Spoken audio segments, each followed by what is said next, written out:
conversinha de pé de ouvido, ou ao pé do ouvido. Eu falava de pé de ouvido, o Zancopé começou a falar ao pé do ouvido, então mudamos, porque acho que fica melhor mesmo, né? Ao pé do ouvido, certo? O Humberto, nosso ouvinte, Humberto, ele levanta umas questões aqui. Humberto Rodrigues é de Uberlândia, Minas Gerais, lá no Triângulo. Ele diz: engraçado, antes de ouvir o seu programa, eu tinha algumas ideias malucas, ou pelo menos assim as julgava, né? Entre aspas, porque hoje eu sei que não eram tão malucas assim. Sobre a criação do universo, por exemplo, o universo nasceu de uma explosão, Big Bang e tal. Mas aí eu me pergunto, para nascer de uma explosão deveria existir alguma coisa antes? Essa coisa antes é que me interessa. Aí o esoterismo, né? E agora muita gente aqui no planeta já tem condição, ou nesse globo que a gente vive, chamado Terra, já tem condição de entender um pouco melhor tudo isso. O que vem antes do Big Bang, o que está por trás da matéria primordial que tudo gera, né? Porque quando você fala em Deus é um princípio gerador que não tem forma, não tem espaço, não tem tempo, não tem coisa alguma. É a melhor ideia abstrata que se tem de Deus, vamos dizer assim, porque não dá para você criar sistema de referência para Deus. Como é que você vai fazer? Quando você fala o diabo e Deus, você põe um opositor a Deus, mas aí você vai nos livros das religiões, Deus criou tudo. Ora, se ele criou tudo, ele existe antes do diabo. Foi ele que criou o diabo. E não criou o diabo só para atazanar a vida da gente. O diabo é mais invenção do povo, isso sim, né? É o conjunto dos males da humanidade que forma aquilo que a gente chama de diabo. Apesar que a palavra diabo em sânscrito quer dizer di, duas vezes, que passou para o latim depois, abo, Deus, duas vezes Deus, aquele que conhece do bem e do mal, né? E muitas vezes ele exerce a função do mal estrategicamente para criar sistemas de referência da filosofia que não acredita nessa coisa também. Mesmo os grandes filósofos, como Immanuel Kant, por exemplo, tinha umas ideias interessantes e que batia bastante com a Gupta Vidya, ou ciência iniciática das idades, né? Não chegaram a atinar com esse princípio. Isso é difícil mesmo. Quando o Einstein leu em a Isis Sem Véu, a primeira grande obra de Helena Blavatsky, né? Que tudo é relativo, do segundo trono para baixo, a partir do 1, o 2 já é relativo, e o 2 é a segunda pessoa da Santíssima Trindade, o 3 é a terceira pessoa, Pai, Filho e Espírito Santo dos católicos, né? Então, esse segundo momento cósmico do plano arquetipal, ali já nasce a relatividade, porque aquilo que era, digamos, só espírito, passa a ser espírito e matéria, começa a densificar-se, então vira 2, né? Ele é 1, mas também é 2, né? E como 2, ele conserva como essência aquele espírito que está no Pai. Então ele vira 2, depois passa para o Filho, e depois vem os 7 autogerados, segundo a cosmologia bramânica também, a cosmologia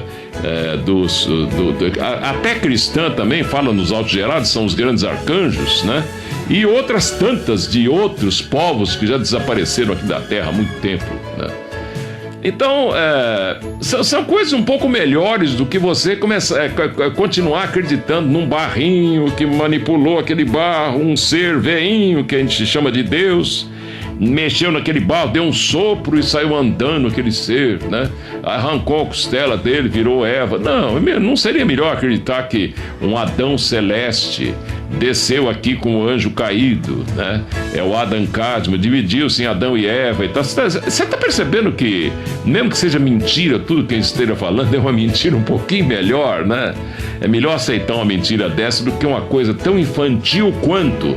Mas tem gente que precisa dessa infantilidade com que as religiões, ou que as religiões utilizam para chegar até o povo, né?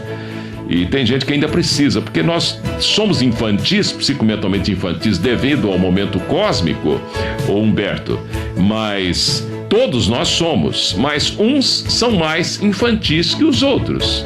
E não adianta estudar, ter diploma, doutorado, mestrado e tal, que dá na cabeça, você sai roubando gravata por aí, sei lá, vaso de cemitério e fazendo bobagem, assumindo que é gay depois de 60 anos de idade, sei lá o que mais passa pela cabeça do ser humano.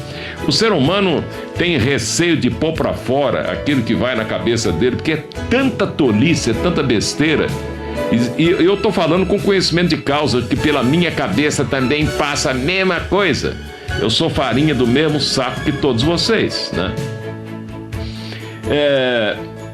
Você fala aqui de ideias malucas. Eu prefiro essas ideias, como você agora está preferindo também, do que ficar naquela coisa atravancada que aprendi dos meus pais e no passado, que você não pode mexer com isso porque é pecado, aquilo ali não pode porque a lei de Deus não permite, né? Hoje a gente sabe que Deus não pune quando você vai atrás dos mistérios, porque a vida toda, a evolução é tocada a mistério. A ciência tem mostrado isso, né? E diz ele aqui, mas eu me pergunto, para nascer de uma explosão deveria existir uma coisa antes? É claro. Os universos, presta bastante atenção aqui, Humberto, os universos, eles não são contraditórios. Quando eu digo universo, eu estou falando de toda a criação, né, e tudo que tem nos universos. Os 144 mil universos paralelos à tradição teosófica. Os universos não são contraditórios em si mesmos, mas não podem se prescindir da contradição ou dispensar a contradição, fruto dileto da relatividade. Sabe por quê? Porque não dá para se prescindir. Sem essa relatividade, não há o jogo da vida. Não havendo o jogo da vida, ou o jogo de Melquisedeque,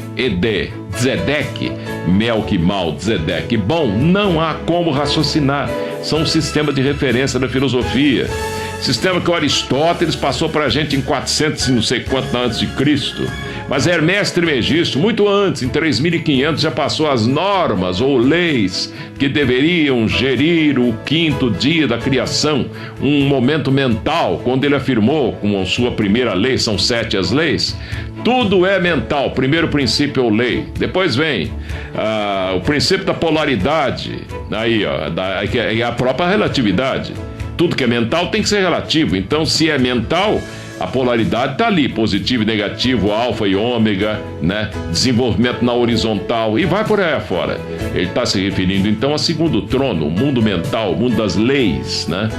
E esse mundo das leis tem também a lei do karma, causa e efeito, a lei do movimento e vai por aí afora. São 7 as leis que você encontra num livro chamado Caibalion, e da editora Pensamento, né? Apesar que ali no livro Caibalion eu discordo, por exemplo, do segundo princípio. O segundo princípio não é como está no Caibalion. Tem que ser o da polaridade, para dar sentido às 7 leis que o próprio Hermes passou.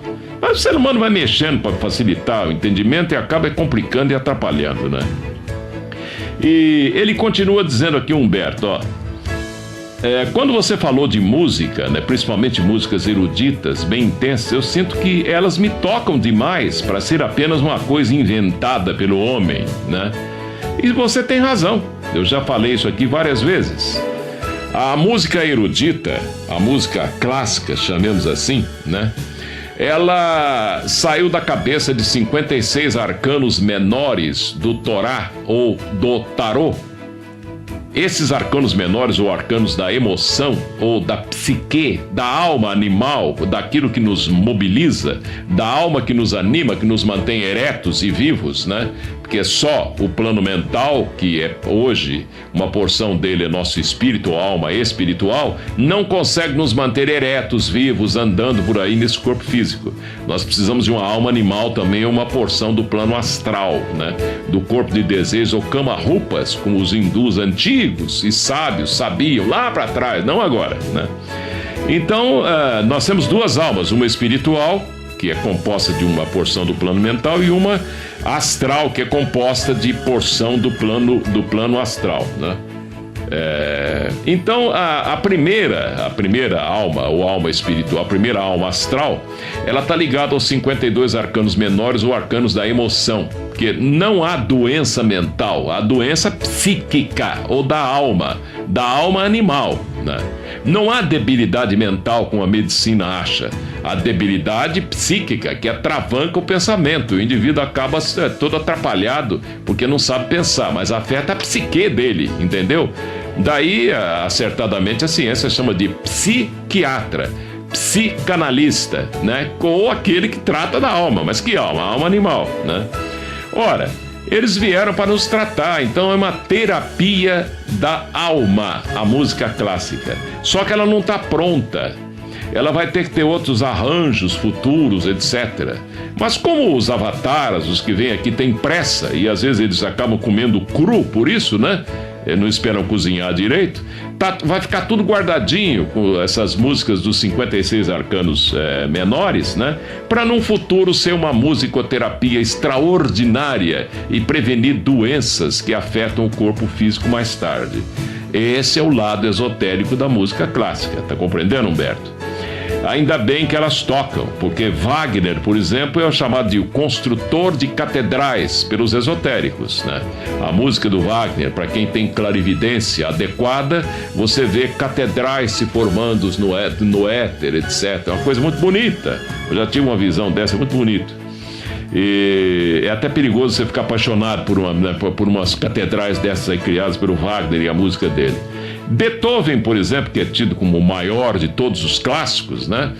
Eu não sei se a gente poderia falar assim, porque Bach também se ombreou com Beethoven, apesar que a função dos dois é diferente. Eu vou só falar desses dois, não vou falar de mais compositores. Beethoven tira o homem da terra e manda para o céu. Ora, mas alguém tem que tirar do céu e trazer para a terra, porque é aqui que a gente aprende, é aqui que a gente evolui. Quem é esse compositor que traz o ser humano do céu para a terra, como o maná que cai do céu para encarnar? Johann Sebastian Bach, né? Pronto. Bach pega do céu, põe na terra. Beethoven pega da terra, põe no céu. E esse vai e vem que é o processo de reencarnatório nosso, né? Até que a gente vai e não volta. Aí volta, se quiser, quando você começa a subir a chamada escada de Jacó. Ô Humberto, a música dos anjos, música das esferas, música é um negócio muito sério. A Terra foi criada, o corpo sideral desse arcanjo aqui surgiu sob os acordes de um mantra espetacular, lindo, que infelizmente a gente não pode passar para vocês, que ele pertence à escola iniciática, né? Daí os mistérios, porque senão fariam mau uso dele, entendeu? Fariam CDs piratas vendendo o mantra por aí com música New Age, quando na verdade ela tem bilhões e bilhões, estupidilhões de anos, né? Esse mantra de outros dias da criação. Humberto, o presente é sempre resultado do passado e preparação para o futuro. Quanto mais conscientes os seres humanos, melhor será o seu futuro. O sofrimento é o fruto mais importante da ignorância, no sentido mais amplo que se possa imaginar.